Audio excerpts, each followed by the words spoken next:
안녕하세요. 닥쳐라 정치입니다. 엊그제 조달청에서 아주 좋은 소식이 나왔는데요. 인터넷에서는 잘 찾기도 어려운 내용입니다. 무슨 내용이냐면 지난 2012년부터요. 일제 잔재를 청산하는 차원에서 귀속재산이라고 의심되는 일본인 명의의 재산 14,000여 필지에 대한 조사를 시작했는데 그 조사를 이제야 완료하고 본격적으로 국유화 절차에 착수해 1,079억 원 규모의 땅을 돌려받았다는 겁니다. 더구나 조달청 말로는 기존의 조사 속도라면 약 4년이 소요될 일인데 가용 인력을 총동원해 연내에 완료할 목표를 세우고 매진했다는 건데요. 그러니까 지난 2012년 이후에 박근혜 정권 땐 일본인 명의의 재산을 국유화하는데 별로 관심이 없었단 얘기 아니겠습니까? 아니 4년 걸릴 일을 3년 안에 마무리했다. 그러면 그게 서두른 거지 4년 걸릴 일인데 1년도 안 걸렸어? 이러면 여태까진 그냥 일을 안 했다는 얘기죠? 어쨌든 조사 대상 41,000필지 중 2012년부터 2018년까지 27,000필지에 대한 조사가 완료됐고요. 금년에는 자녀분인 14,000여 필지에 대한 조사가 모두 마무리되어서 총 7,000여 필지를 국유화 대상으로 결정했다고 하네요. 특히 금년에 마무리된 14,000필지 중 총 3,619필지가 국유화 대상이 됐는데 그중 225필지는 국유화를 완료했고요. 나머지 3,394필지는 내년부터 공고를 내서 별다른 문제가 없다면 6개월 안에 국유화가 가능할 것 같다고 합니다. 그리고 현재까지 국유화를 완료한 귀속재산이 얼마냐? 3,760필지로 여의도 면적의 92%에 해당하는 크기라고 하는데 대장 가액으로 따지면 1,079억에 이른다고 합니다. 해방된 이후에 허구한 날 빨갱이 몰이로 친일파들이 기사회생을 하면서 지금까지 빨갱이 타령을 지속하고 있지 않나요? 그러니까 이렇게 정부 주도의 성과들이 모여서 친일 잔재를 완전히 청산할 수 있는 기회가 된다면 얼마나 좋겠어. 그런데 이런 와중에 또 가짜 카톡 뉴스를 바꿔서 나라가 망할까봐 걱정돼 이 추운 날 여의도에 모여있는 어르신분들이 정말 걱정스럽습니다. 그렇게 문재인 정부는 앞으로 22년까지 의료비가 걱정 없는 나라를 만든다. 치매는 국가에서 책임을 지겠다. 돈이 없어서 치료 못 받는 일은 없도록 하겠다 하면서 이렇게 어르신들을 위한 목표를 잡고서 매진하고 있는데 국회에서는 번번이 포퓰리즘 정책이라고 하면서 복지 예산을 삭감하고 있어요. 아니 정부에서요. 노인들 기초연금 개선안을 놓고 기초연금이 소득으로 잡혀서 받았던 기초연금을 다시 돌려줘야 하는 어르신들이 없도록 하려고 하는데 그러면 뭐 하냐는 거예요. 자한당 의원이 예결위 위원장인데요. 그 벽을 통과하지 못하고 있는 거 아닙니까? 참고로 2020년 예산안에서도 정부가 내놓은 복지 예산이 1조 원이나 삭감이 됐어요. 그리고 노인들 일자리 늘리려고 노력을 해도 언론에서는 또 세금 퍼주기 하면서 고용수치나 올리려고 한다고 욕만 해대고 있잖아. 그러니까 가짜 카톡 뉴스 받아보는 어르신들 노인복지엔 관심도 없고 심지어 번번이 노인복지 막아서는 자한당을 편드는 모양새고 그러다 보니 어처구니 없게도 일본 편까지 드는 지경이 되는 건 아닌가 싶은데요. 다들 잘 아시다시피 우리나라 망하라고 수출 규제했던 일본은 우리 국민들의 노재팬 운동에 가로막혀서 대한국 수출액이 14%나 감소를 했고요. 타겟을 삼았던 우리 반도체 업계는 전혀 타격을 주지도 못하고 애꿎은 일본의 소재 산업만 망하게 만든 상황에 처했죠. 게다가 아베가 부흥올림픽이라며 심혈을 기울이고 있는 도쿄올림픽.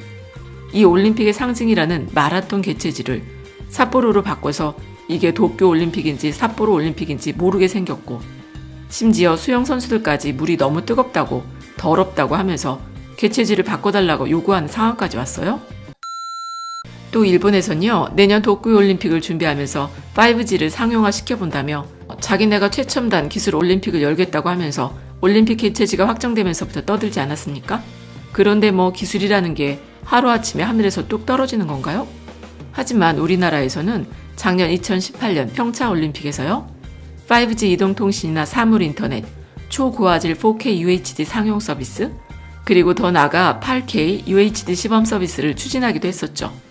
더구나 인공지능이나 VR 서비스까지도 제공하지 않았습니까? 그러니까 지금 일본에서는 내년에 열릴 도쿄올림픽 때 5G 상용화, 8K 도입을 외치곤 있지만 우리가 평창올림픽에서 선보인 최첨단 기술을 재현하는 꼴이 된다는 건데요. 그것도 그나마 일본에서 만든 자체 기술이 아니라 모두가 우리 한국 기업에 기대서 일을 해야 되는 형편이라는 겁니다. 참고로 지금 전체 통신장비 점유율을 보면요. 1위가 화웨이인데 31%를 점유하고 있고요. 2위는 삼성전자가 6.6%로 1위 화웨이하고 격차가 크지만 그래도 5G 통신장비 부분을 보면은 지난 1분기 기준으로 봤을 때 삼성전자는 37%, 화웨이는 28%로 우리 삼성전자가 화웨이를 앞서고 있다는 겁니다.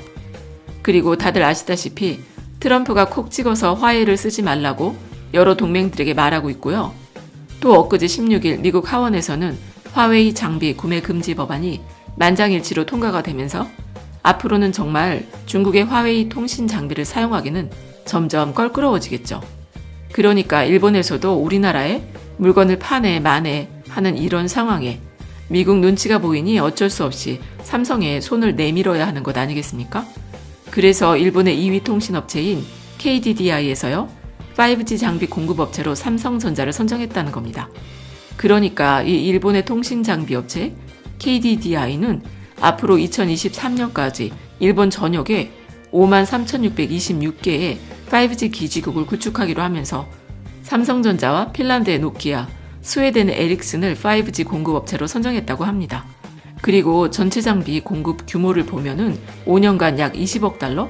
그러니까 하나로 약 2조 3천억 원 수준이라고 하네요.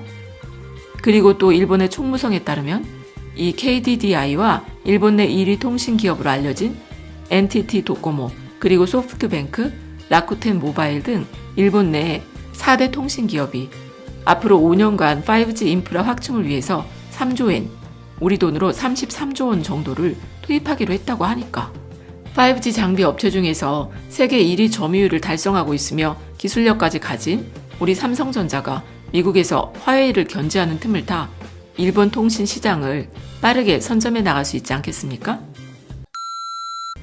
그리고 이것뿐만이 아니라 삼성전자에서는 일본의 스마트폰 시장도 아주 적극적으로 공략하고 있는데 갤럭시 10 플러스, 도쿄올림픽 에디션이나 갤럭시 노트 10, 갤럭시 폴드 등을 앞세워 한국 제품은 안 쓴다는 아주 건방진 일본 시장에서요.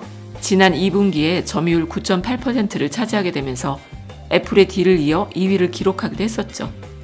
그리고 이번 3분기에도요. 점유율을 6.7%를 차지했다고 했는데 이거는 또 전년 동기 대비해 3배 가까이 상승한 거라고 하니까 기존까지는 3%도 점유하지 못했다는 것 아니겠습니까? 그러니까 삼성 스마트폰이라면 전 세계의 점유율 21.3%를 차지하면서 1위를 달리고 있는데 그런데 일본 안에선 3%밖에 못 팔고 있었다고 하니까 일본이 좀 정상적으로 느껴지지는 않네요. 그리고 일본이 도쿄올림픽을 기점으로 선보이겠다는 8K 생중계, NHK에서는 현재 전 세계에서 유일한 8K 송출 장비와 기술을 갖춘 방송사라고 하는데 하지만 중계를 8K로 하면 뭐합니까? 화면을 볼 수 있는 패널도 거기에 맞아야 하잖아요. 더구나 일본 기업인 파나소닉이나 소니론 8K 구현이 어림도 없어서 이 8K 중계 시험 방송엔 LG 디스플레이 패널을 쓰고요. 올림픽 방송을 송출할 때도 LG 디스플레이 패널을 채택해 NHK에서 송출하는 모든 8K 장면은 LG 디스플레이 맞춤형으로 제작될 예정이라고 합니다. 그러니까 지금 일본은 2020년 도쿄올림픽을 통해서 후쿠시마를 재건하겠다고는 하지만 방사능에 오염된 흙들은 태풍에 날려서 이리저리 흩어져 오염 문제는 점점 더 심각해져 가고요. 최첨단 기술을 선보인다고 하면서 5G랑 8K 기술을 떠들긴 했지만 작년에 개최된 평창 올림픽 때 이미 시범 적용을 했으니 일본은 뭐 김이 팍 새버린 거 아닌가? 그나마 자기 나라 기술론 감당할 수도 없어서 수출 규제한다던 한국 기업에 손을 벌려야 되는 아주 비굴한 신세라는 겁니다. 물론 어떤 분들은 아베는 우리나라 죽이겠다고 수출 규제하는 판인데 그놈의 올림픽 망하든 말든 우리도 안 팔아야 되는 거 아니냐 하는 말들도 하세요. 당연히 홧김에 하시는 말인 것 같은데 하지만 뭐 물건이야 팔면 팔수록 우리는 좋고요. 거기다 또 일본 돈도 많이 벌면 벌수록 우리한테 좋은 거 아니겠습니까? 더구나 지네들은 못 팔고 우리는 팔면 우리가 더 이득이란 것이죠. 어쨌든 지금 가짜 카톡 뉴스를 보면서 우리가 일본에 먼저 잘못했다. 문재인 대통령이 아베 면전에 대고 우방이 아니라고 해서 그렇다. 그래서 우리나라가 다 망하게 생겼다 하시는 분들은 괜히 사는 게 팍팍하다 그러지만 말고요. 우리 삶에 팍팍한 부분이 있다면 과연 누가 우리 삶이 팍팍해지는데 일조하고 있는지 먼저 따져봐야 되는 것 아니겠습니까? 그러니까 이 추운 겨울에 가짜 카톡 뉴스 바꿔서 문재인 정부 때문에 망했다 이런 말들은 한 번쯤 생각이라도 해보시고 꺼내야 할 것 같다는 생각이 듭니다. 정말 그런 분들을 보면은 마음이 답답하고 가슴이 아픕니다. 그럼 끝까지 들어주셔서 감사드리고 좋은 의견을 댓글로 많이 남겨주세요. 감사합니다.